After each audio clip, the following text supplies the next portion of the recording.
اقرأ باسم ربك الذي خلق خلق الإنسان من علق اقرأ وربك الأكرم الذي علم بالقلم علم الإنسان ما لم يعلم۔ اعوذ باللہ من الشیطان الرجیم، بسم اللہ الرحمن الرحیم۔ سورۃ صف سے آج ہم آغاز کریں گے، سورۃ نمبر 61 اور 28واں پارہ۔ بسم اللہ الرحمن الرحیم۔ سبح للہ ما فی السماوات وما فی الارض وہو العزیز الحکیم۔ آسمانوں اور زمین میں جو کچھ ہے وہ اللہ کی تسبیح کرتا ہے اور وہ بالادست حکمت والا ہے۔ یا ایھا الذین آمنوا، اے ایمان والو، لم تقولون ما لا تفعلون، کیوں کہتے ہو جو کرتے نہیں ہو؟ کبر مقتا عند اللہ ان تقولوا ما لا تفعلون، اللہ کے غصے کو بھڑکانے والی بات ہے کہ تم وہ بات کہو جو کرتے نہیں ہو۔ اس کا سیدھا سیدھا مفہوم تو قول و فعل کا تضاد ہے۔ کامن سینس کی بات بھی یہی ہے کہ انسان کو وہی کرنا چاہیے جو زبان سے کہہ رہا ہے،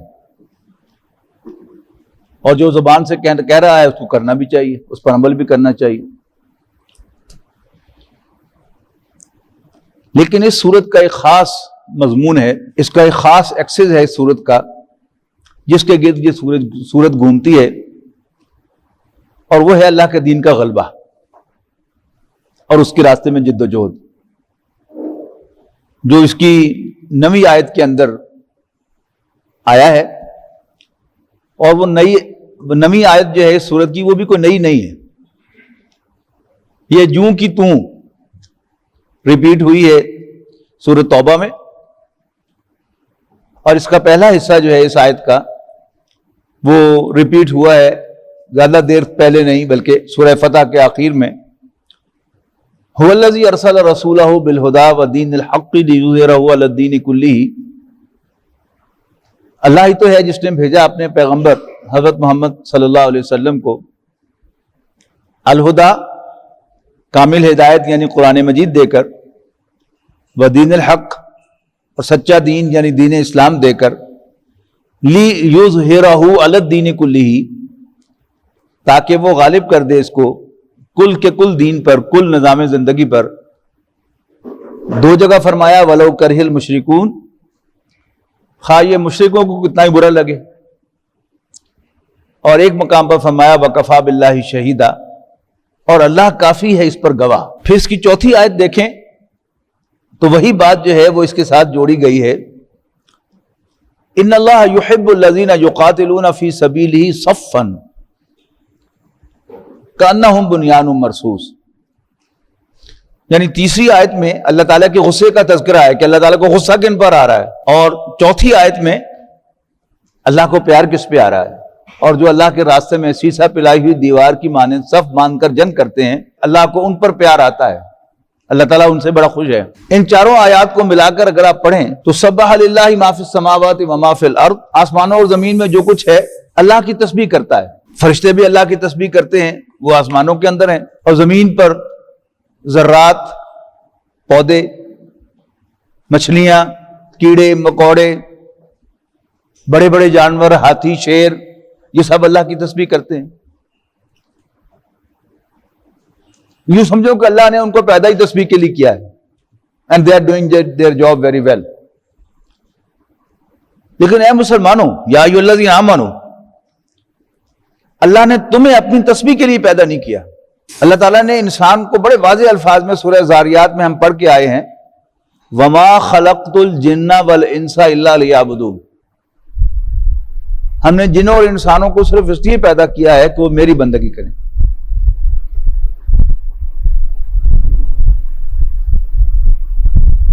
مسلمان اللہ کا بندہ ہے، اس نے اللہ کو اپنا رب مان لیا ہے۔ باقی جو مخلوق ہے، انسان ہے، اللہ نے پیدا تو ان کو بندگی کے لیے کیا ہے، لیکن اختیار دیا ہے کہ چاہو تو تم مجھے مان لو اور چاہے تو میرا انکار کر دو. لیکن ان میں سے جو مسلمان ہے وہ اللہ تعالیٰ کو اپنا مالک مان لیتا ہے, اپنا رب تسلیم کر لیتا ہے. اللہ تعالیٰ نے اس پر کچھ ذمہ داریاں عائد کی ہیں, اس کے کچھ فرائض ہیں. ان فرائض میں سے ایک فرض جو ہے وہ اللہ کو یاد کرنا, اللہ کی تسبیح کرنا بھی ہے. کہا ہے نا صبح شام مجھے یاد کرو, حکم ہے, لیکن مقصد بندگی, مقصد تخلیق نہیں ہے. بندہ مومن کی فارمل تسبیح نماز ہے, اور نماز کی سب سے فریکوینٹ تسبیح وہ اللہ اکبر ہے. اذان میں 6 مرتبہ اللہ اکبر کا اعلان کیا جاتا ہے. اللہ سب سے بڑا ہے, اللہ اکبر, اللہ سب سے بڑا ہے, اللہ اکبر, اللہ اکبر, اللہ سب سے بڑا ہے, اللہ سب سے بڑا ہے. ہماری نماز کی پہلی رکعت 6 مرتبہ اللہ اکبر کہنے پہ مکمل ہوتی ہے.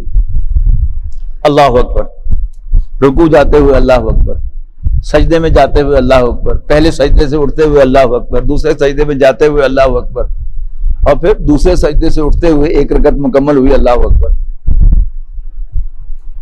کیا مطلب ہے اس کا؟ زبان سے کہنا کہ اللہ سب سے بڑا ہے.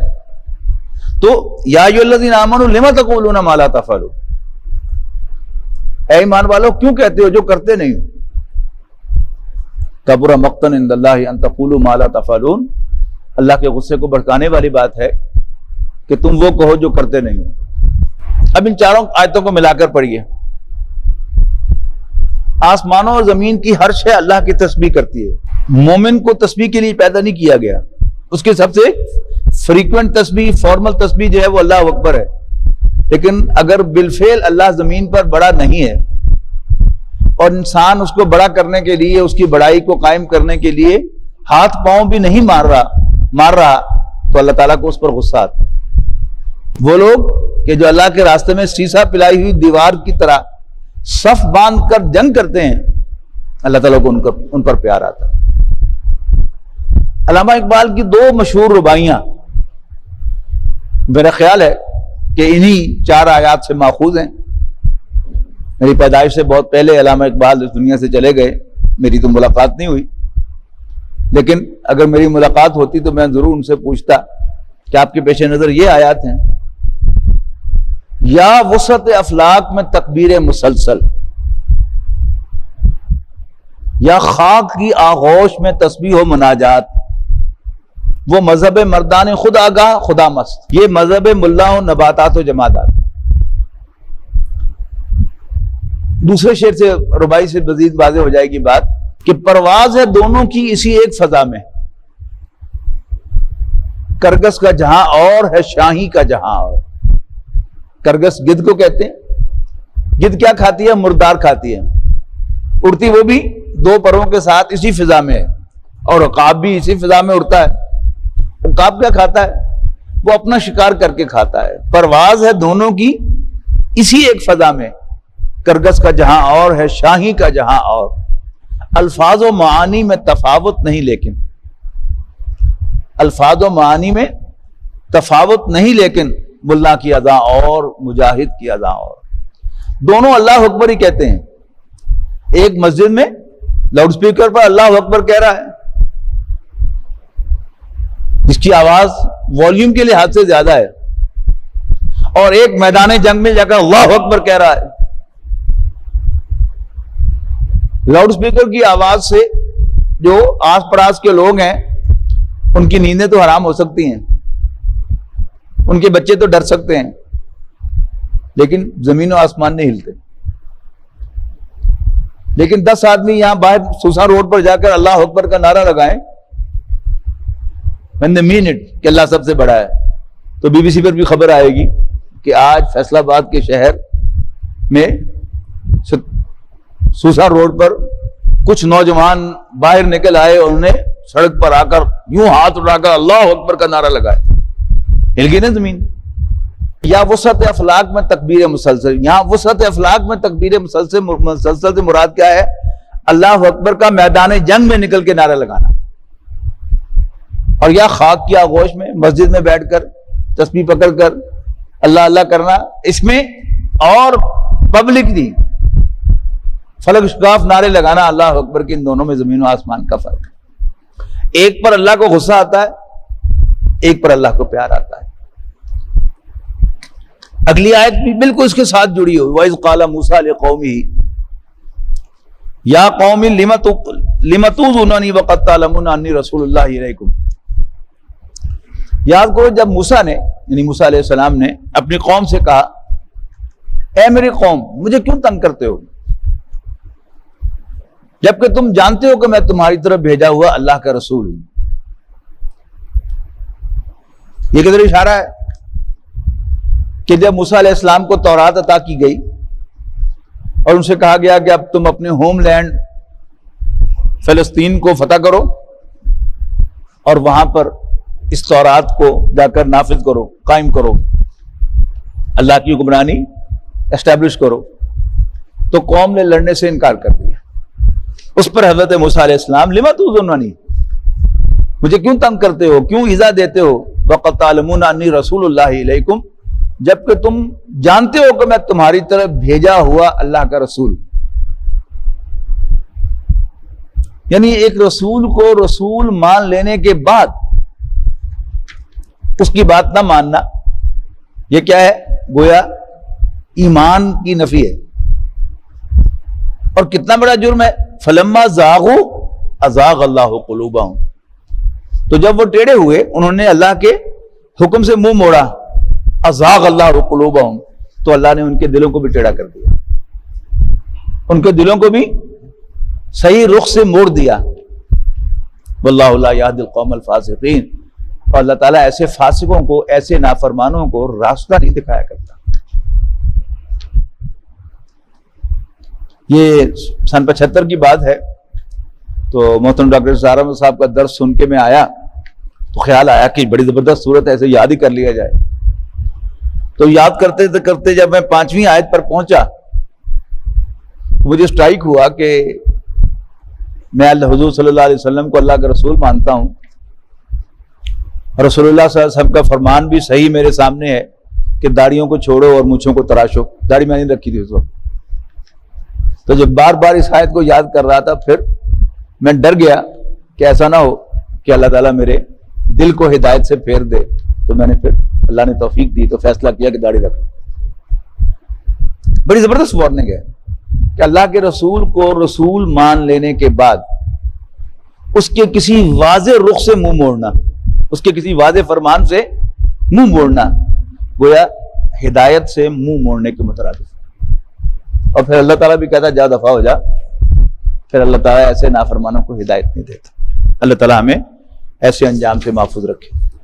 وَإِذْ قَالَ عِيسَىٰ ابْنُ مَرْيَمَ، اور یاد کرو جب عیسیٰ ابن مریم نے کہا، یا بنی اسرائیل، اے یعقوب کے بیٹو، انی رسول اللہ الیکم، میں تمہاری طرف بھیجا ہوا اللہ کا رسول ہوں، مصدقا لما بین یدی من التوراۃ، تصدیق کرتے ہوئے اس کی جو میرے سامنے تورات میں سے موجود ہے، ومبشرا، اور خوشخبری دیتے ہوئے برسول، ایک ایسے رسول کی، یاتی من بعدی، جو میرے بعد تشریف لائیں گے صلی اللہ علیہ وسلم، اسمہ احمد، ان کا نام احمد ہوگا صلی اللہ علیہ وسلم۔ حضرت عیسیٰ علیہ السلام کی حیثیت جو تھی وہ برج کی تھی، ادھر موسیٰ علیہ السلام اور تورات اور شریعت موسوی، اور اس کے بعد نبی اکرم صلی اللہ علیہ وسلم، ان کے درمیان برج کی حیثیت ہے ان کی۔ ان کا کام کیا ہے کہ بنی اسرائیل کو متوجہ کریں تورات کی تعلیمات کی طرف، اون کریں ان کو، اور ساتھ ہی ساتھ نبی اکرم صلی اللہ علیہ وسلم کی تشریف آوری کے لیے بنی اسرائیل کو تیار کریں کہ میرے بعد ایک رسول آنے والے ہیں جن کا نام احمد ہوگا، یعنی ان کی تصدیق کرنا جو انہوں نے نہیں کی۔ تو یہاں ان دونوں حیثیتوں کا ایک ہی آیت میں ذکر ہے۔ یاد کرو جب عیسیٰ ابن مریم نے کہا، اے بنی اسرائیل، میں تمہاری طرف بھیجا ہوا اللہ کا رسول ہوں، تصدیق کرتے ہوئے اس کی جو میرے سامنے تورات میں سے موجود ہے، اور آج بھی بائبل میں وہ الفاظ موجود ہیں، don't think I have come to break law, میں کوئی نئی شریعت لے کر نہیں آیا، پہلی شریعت کو میں ختم کرنے کے لیے نہیں آیا، میں اس شریعت کی تصدیق کرتا ہوں جو تورات میں لکھی ہوئی ہے، اور اپنے بعد آنے والے پیغمبر رسول اللہ صلی اللہ علیہ وسلم کی تمہیں خوشخبری دیتا ہوں۔ فلما جاءہم بالبینات، لیکن جب وہ ان کے پاس آئے کھلی نشانیاں لے کر، یہ کھلی نشانیاں بھی خاص طور پر حضرت عیسیٰ علیہ السلام کے حوالے سے بہت زیادہ ہی کھلی ہیں،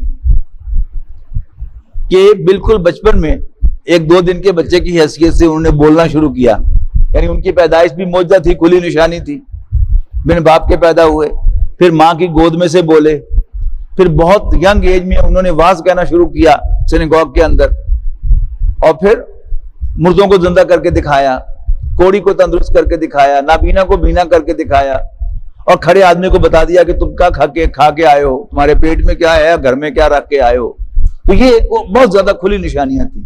انہوں نے کیا کیا، ان سب نشانیوں کی بنیاد پر ان کو اللہ کا رسول ماننے کے بجائے، جیسے ہر نبی کو جادوگر کہا تو انہوں نے بھی کہا کہ یہ تو کھلا جادو ہے، قالوا ھذا سحر مبین، تو وہ کہنے لگے کہ یہ تو کھلا جادو ہے۔ ومن اظلم ممن افترى علی اللہ الکذب، اور اس سے بڑھ کر ظالم کون ہے جو اللہ پر جھوٹ باندھے، وہو یدعی الی الاسلام، جبکہ وہ اسلام کی طرف بلایا جائے، واللہ لا یہدی القوم الظالمین، اور اللہ تعالیٰ ایسے نا انصافوں کو، زیادتی کرنے والوں کو کبھی راستہ نہیں دکھاتا۔ یہ 3 فیزز ہیں تاریخ بنی اسرائیل کے، پہلے موسیٰ علیہ السلام کا فیز، پھر عیسیٰ علیہ السلام کا فیز، اور پھر نبی اکرم صلی اللہ علیہ وسلم کا فیز، کہ اب انہیں کو پھر دعوت دی جا رہی ہے اسلام کی طرف، لیکن وہ ماننے کو تیار نہیں ہے۔ یریدون لیطفئوا نور اللہ بافواہہم، انگریزی میں آپ کو یاد ہوگا کہ پروناؤن کی ڈیفینیشن کیا تھی اور اس کا یوز کیا تھا۔ کبھی کوئی کہانی پروناؤن سے شروع نہیں ہو سکتی، یعنی پہلی جو لائن ہے، پہلا جو سینٹنس ہے، وہ ہمیشہ ناؤن سے شروع ہوتا ہے۔ اے کرو واز فلائنگ، ٹھیک ہے، اے مین واز گوئنگ۔ اب اس کے بعد کیا ہوگا کہ اس کے لیے آپ تھرڈ پرسن لائیں گے، کہ ہی لائیں گے، اٹ لائیں گے، دے لائیں گے، لیکن دے سے کہانی شروع نہیں ہو سکتی، آئی یا وی سے شروع ہو سکتی ہے، یا یوں چونکہ وہ سامنے کھڑا ہوتا ہے تو اس سے شروع ہو سکتی ہے، لیکن تھرڈ پرسن پروناؤن سے کہانی شروع نہیں ہو سکتی۔ اب جو یہ فرمایا یریدون لیطفئوا نور اللہ بافواہہم، وہ کہتے ہیں، وہ چاہتے ہیں کہ اللہ کے نور کو اپنی پھونکوں سے بجھا دیں۔ ویسے تو اس سے اگر آپ لینا چاہیں مراد کے سارے انسان مراد ہو سکتے ہیں، تمام کافر اللہ کے نور کو پھونکوں سے بجھانا چاہتے ہیں، لیکن اگر شاق و سباق سے بات کریں گے تو اس سے مراد بنی اسرائیل ہی ہیں۔ اور یہ آیات کب نازل ہو رہی ہیں؟ آج سے 1450 سال پہلے نازل ہو رہی ہیں یہ آیات، اور 1450 سال بعد آج بھی وہیں پر ہے کہ اس نور کو بجھانے کے درپے سب سے زیادہ آج بھی بنی اسرائیل۔ یریدون لیطفئوا نور اللہ بافواہہم، یہ چاہتے ہیں کہ اللہ کے نور کو اپنی پھونکوں سے بجھا دیں، اپنے منہوں سے یعنی منہ کی پھونکوں سے بجھا دیں۔ واللہ متم نورہ ولو کرہ الکافرون، اور اللہ تعالیٰ اپنے نور کو مکمل فرمانے والا ہے، ولو کرہ الکافرون، خواہ یہ بات کافروں کو کتنی ہی بری لگے۔ جب میں 10ویں جماعت میں پڑھتا تھا تو ہمارے استاد ہوتے تھے حافظ محمد لطیف صاحب، حیات ہے ماشاءاللہ ابھی۔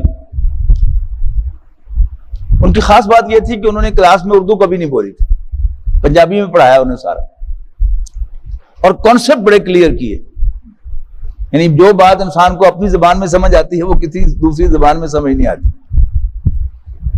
تو ایک دن آئے کلاس میں، ریسیس کے بعد ان کا فزکس کا پیریڈ تھا، تو آ کے بڑا موڈ آف کیا انہوں نے، ان کے اولاد پٹے سارے بیٹھے رہو گے، آج کوئی نہیں جائے گا۔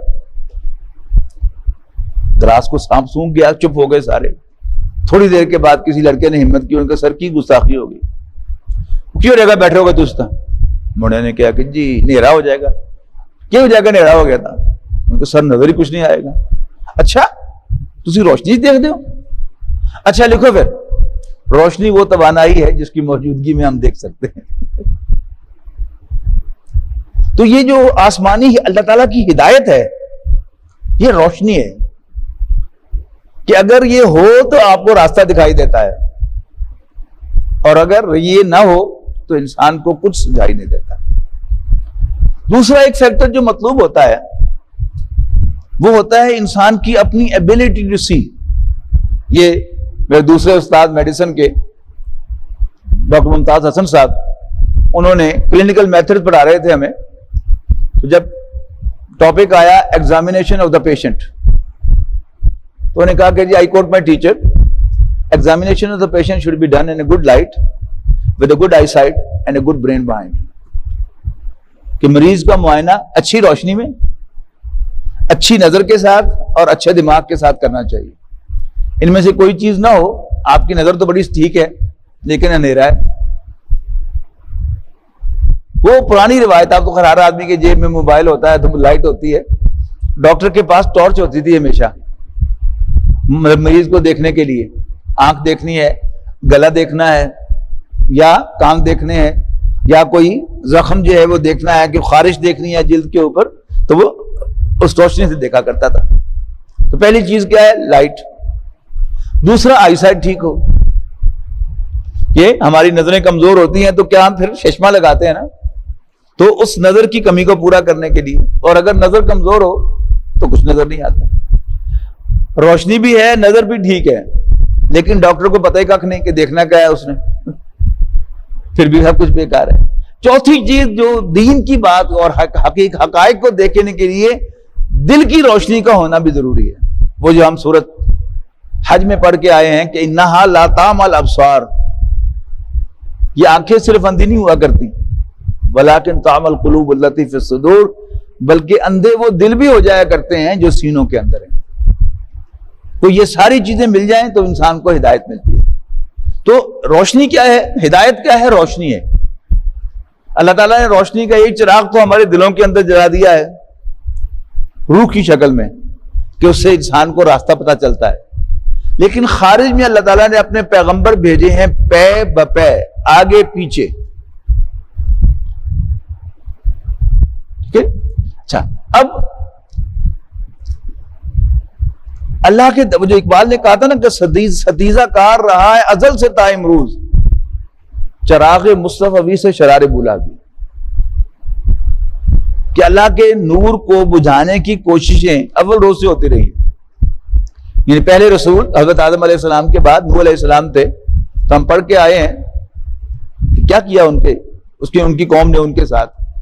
یعنی حضرت نوح علیہ السلام کو بھی مارنے کی کوشش کی، اور یہ سلسلہ چلتا رہا حضرت ہود کے ساتھ بھی، حضرت صالح کے ساتھ بھی، حضرت لوط کے ساتھ بھی، حضرت شعیب کے ساتھ بھی، اور پھر موسیٰ علیہ السلام کے ساتھ بھی. اور پھر عیسیٰ علیہ السلام کو باقاعدہ انہوں نے قتل کرنے کی ایک اپنی سکیم بھی بنائی، اپنے خیال میں قتل بھی کر دیا. اس کوشش کس کی ہے ساری؟ کہ جو بھی حق بات کہنے والا ہے، جو بھی اللہ کا نور لے کے آنے والا ہے، اسی کو ختم کر دو. بنی اسرائیل کی تاریخ جو ہے اس اعتبار سے بہت گندی تاریخ ہے کہ انہوں نے کئی نبیوں کو قتل کیا ہے. کہ جس نبی کی بات اچھی نہ لگی تو یا تو انہوں نے صرف اس سے اختلاف کیا، اس کی بات مانی نہیں، اور جہاں بس چلا تو اس نبی کو قتل ہی کر دیا. یہ تو اللہ کے رسول تھے جن کو اللہ نے رسول بنا کر بھیجا تھا کسی متعین قوم کی طرف یا شخص کی طرف، تو اس کو مارنا ممکن نہیں تھا. یہاں بھی انہوں نے اللہ کے رسول عیسیٰ علیہ السلام کو قتل کرنے کی کوشش کی، اپنے خیال سے قتل کر بھی دیا. تو چونکہ وہ رسول تھے تو ان کے خلاف ججمنٹ ریزرو ہو گئی، اور حضرت عیسیٰ کو زندہ اٹھا لیا، اور قیامت کے قریب پھر انہیں لا کر بنی اسرائیل کے سامنے کھڑا کیا جائے گا کہ اب بھی اسے مان لو. اور دوبارہ ان کی عظیم اکثریت حضرت عیسیٰ علیہ السلام کو ماننے سے انکار کرے گی، اور پھر حضرت عیسیٰ کے ہاتھوں وہ اپنے انجام کو پہنچے گے.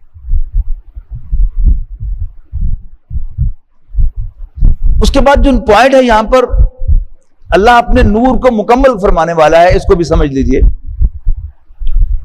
ہم پڑھ کے آئے ہیں سورت آراف میں، سورت ہود میں، پھر سورت الشعراء میں، پورا ایک ایک رکوع تقریباً ہر رسول کے لیے، اور پھر موسیٰ علیہ السلام، طویل تذکرہ ان کا پورے قرآن مجید میں چل رہا ہے ابھی تک مسلسل. لیکن ایک دوسرے اینگل سے دیکھیے، حضرت ابراہیم علیہ السلام سے پہلے کے جو 3 رسول ہیں، حضرت نوح علیہ السلام، حضرت ہود علیہ السلام اور صالح علیہ السلام، ان کی دعوت عقیدے تک محدود ہے. ایمان باللہ، ایمان بالآخرت اور ایمان بالرسالت. نہیں ہے تو صرف شرک سے نہیں ہے، شرک نہ کرو، بتوں کو نہ پوجو. وہ کیا ہے؟ ایک عقیدے کی بات ہے نا، وہ کوئی باقاعدہ غیر اخلاقی حرکت تو نہیں ہے، عقیدے کی بات ہے. حضرت ابراہیم علیہ السلام کے بھتیجے ہیں حضرت لوط علیہ السلام. حضرت لوط علیہ السلام سے نہی عن المنکر کا آغاز ہوا، یعنی وہی جو اللہ تعالیٰ نے چراغ روشن کیا تھا رسالت کا، اس میں آہستہ آہستہ جو ہے وہ روشنی اس کی بڑھتی چلی جا رہی ہے. جیسے آپ کسی بلب کے ساتھ ڈمر اٹیچ کر دیں اور پھر اس کو آپ آہستہ آہستہ بڑھائیں تو اس کی روشنی بڑھتی چلی جاتی ہے. تو اب حضرت لوط علیہ السلام سے اس میں ایک سٹیپ کا اضافہ ہو گیا کہ توحید، رسالت، آخرت کے ساتھ ساتھ اب جو معاشرتی برائیاں تھیں ان پر بھی روشنی ڈالی جانے لگی. نا اگر صرف یہ 2-3 بلب جو ہیں جو اس پر ہیں، یو پی ایس پر ہیں، بجلی چلی جاتی ہے نا، تو یہ 2-3 بلب جو ہیں یہ جلتے رہتے ہیں ہماری مسجد کے، یہ یو پی ایس پر ہیں. تو کیا نظر آئے گا ہمیں؟ بس موٹے موٹے یہ نظر آئے گا کہ یہ کوئی آدمی بیٹھا ہوا ہے، باقی کچھ نظر نہیں آئے گا. اور پھر اوپر کی ساری روشنیاں جب جل جاتی ہیں تو اور زیادہ کلیئرٹی آ جاتی ہے. پھر جب یہ 4 ٹیوبیں اکٹھی جو ہیں یہ ریکارڈنگ والی جل جاتی ہیں تو اور اس سے امپرومنٹ ہوتی ہے. پھر ریکارڈنگ کرنے کے لیے میرے چہرے پر اور زیادہ یہ 6 بلب جو ہے روشن ہوتے ہیں تو پھر اور زیادہ جو ہے وہ اس پہ کلیئرٹی آ جاتی ہے. تو جب روشنی بڑھتی چلی جاتی ہے تو اس سے ویزیبلٹی جو ہے اس میں اضافہ ہوتا چلا جاتا ہے اور راستہ دکھتا ہے. راستہ دکھنا بھی ایک ہے موٹا موٹا راستہ کہ یہ پلین راستہ ہے، یعنی وہ آپ کو معلوم ہے کہ وہ جو جہاں وہ یہ پلر بنے ہوئے ہیں یہاں ایک سٹیپ ہے اور اگر روشنی تیز نہ ہو تو آپ کو وہاں ٹھوکر لگتی ہے. اسی طرح پہلے کارپیٹ بچھا ہوا تھا تو یہاں ایک سٹیپ ہے ان سیڑھیوں کے آگے جس کو روکنے کے لیے کہ آپ کو ٹھوکر نہ لگے کہ وہاں صف بچھائی گئی ہے. لیکن اگر تیز روشنی ہو تو آپ کو وہ سٹیپ صاف نظر آئے گا، پھر ٹھوکر نہیں لگے گی. تو روشنی جب بڑھتی ہے تو انسان کو راستہ کلیئر نہیں نظر آتا ہے اور جو چھوٹی چھوٹی خامیاں کوتاہیاں ہوتی ہیں راستے کی، جو ہرڈلز ہوتی ہیں وہ بھی نظر آتی ہیں. کوئی کانٹا راستے میں پڑا ہوگا تو بھی نظر آئے گا. یہ تار ہے پڑی ہوئی، اگر یہ تو ذرا نمایاں رنگ کی تار ہے، کوئی ہلکے رنگ کی تار بھی ہوگی کہ جو فرش سے ملتی جلتی ہو تو وہ بھی نظر آ جائے گی. بڑھتی چلی جا رہی ہے. حضرت لوط علیہ السلام کے ذریعے سے روشنی کس پر پڑی؟ ایک معاشرتی برائی پر، بلکہ 2 معاشرتی برائیوں پر. پھر حضرت شعیب علیہ السلام کے آنے سے اس میں روشنی میں اور زیادہ اضافہ ہو گیا اور اب جو معاشی معاملات تھے، کاروباری معاملات، لین دین کے معاملات، ان پر بھی روشنی پڑی. وہ بھی نظر آنے لگے کہ نہیں یہ ناپ تول میں کمی جو ہے یہ درست نہیں ہے. ورنہ آپ کسی کاروباری آدمی سے پوچھیں وہ کیا کہتا ہے؟ کوئی ساری مرضی. یہی کہا تھا نا ان کی قوم نے بھی. حضرت شعیب علیہ السلام سے اہل مدین نے کیا کہا تھا کہ تو نمازاں پڑھی جا اپنی، تم ہمارے معاملات میں دخل دینے والے کون ہوتے ہو؟ یہ ہمارا مال ہے، ہم جیسے مرضی کریں اس کے ساتھ. ٹھیک ہے نا؟ الصلاۃ کا تامر کا النفل ما نشاء فی اموالنا، کیا تمہاری نمازیں تو تمہیں یہ بتاتی ہیں کہ تو ہم اپنے مالوں میں اپنی منمانی کرنا چھوڑ دیں؟ لیکن یہ سمجھا جاتا ہے کہ نبی کا کام صرف عقیدہ بتانا ہے اور نماز روزہ بتانا ہے، لیکن نبی کی تعلیمات نے روشن کر دیا معاشی معاملات کو بھی، کاروباری لین دین کو بھی. روشنی بڑھتی چلی جا رہی ہے نا. اس کے بعد کیا ہوا؟ حضرت موسیٰ علیہ السلام تشریف لے آئے. حضرت موسیٰ علیہ السلام کا جو پہلا فیز تھا آپ کی رسالت کا وہ کیا تھا؟ بنی اسرائیل کو غلامی سے نجات دلانا. یہ بھی کیا تھا؟ اس روشنی میں اضافہ ہوا. اللہ تعالیٰ کے معجزے سے وہ اچیومنٹ ہو گئی، قوم کو آزادی مل گئی. اس کے بعد حضرت موسیٰ علیہ السلام کو دوبارہ بلایا گیا تو تورات عطا کی گئی. تورات کیا تھی؟ وہ الفرقان تھی، حق و باطل میں امتیاز کرنے والی تھی. اور ساری جو زندگی کے معاملات تھے، عقائد، عبادات، رسومات، کاروباری معاملات اور اجتماعی ریاست کے معاملات تمام کے تمام جو ہیں ان کو فوکس کیا گیا. یعنی سورج کی روشنی جو ہے وہ طلوع ہو گئی، ہائی پاور بلب آ گیا، سرچ لائٹ آ گئی، تو اس سے کرسٹل کلیئر ہو گیا. اب کیا ہے؟ یہ شریعت بن گئی. حضرت عیسیٰ علیہ السلام کی حیثیت جو ہے وہ برج کی ہے، کوئی نئی شریعت لے کر نہیں آئے. اب اللہ تعالیٰ نے کیا بندوبست کیا ہے کہ اللہ تعالیٰ نے اپنے آخری پیغمبر کو بھیجا ہے، اور کیا دے کے بھیجا ہے؟ ہدایت کا سورج دے کے بھیجا ہے. اور جب سورج نکل آتا ہے تو آپ کو راستے میں پڑا ہوا تنکا تو بہت دور کی بات ہے، بال بھی پڑا ہوا نا زمین پر، تو وہ بھی آپ کو نظر آ جاتا ہے. تو یہ کیا ہے؟ یہ رسالت محمدی کی روشنی ہے. اس لیے نبی اکرم صلی اللہ علیہ وسلم کو آفتاب رسالت، خورشید رسالت کہتے ہیں. لیکن یریدون لیطفئوا نور اللہ بافواہہم، ستیزہ کار رہا ہے ازل سے تا امروز چراغ مصطفی سے اب شرار بولابی، اور خاص طور پر ان میں بنی اسرائیل. اس کی خاص تعویل کریں یریدون کی جو میں نے پہلے آپ کو بتائی کہ شاق و سباق میں کون ہے؟ وہ بنی اسرائیل ہیں. وہ چاہتے ہیں کہ اللہ کے نور کو اپنی پھونکوں سے بجھا دیں، لیکن اللہ تعالیٰ کا بھی ایک فیصلہ ہے، واللہ متم نورہ، اللہ تعالیٰ اپنے نور کو مکمل فرمانے والا ہے. وَلَوْ كَرِهَ الْكَافِرُونَ، خواہ کافروں کو کتنا ہی برا لگے. وَيَشْفِ صُدُورَ قَوْمٍ مُؤْمِنِينَ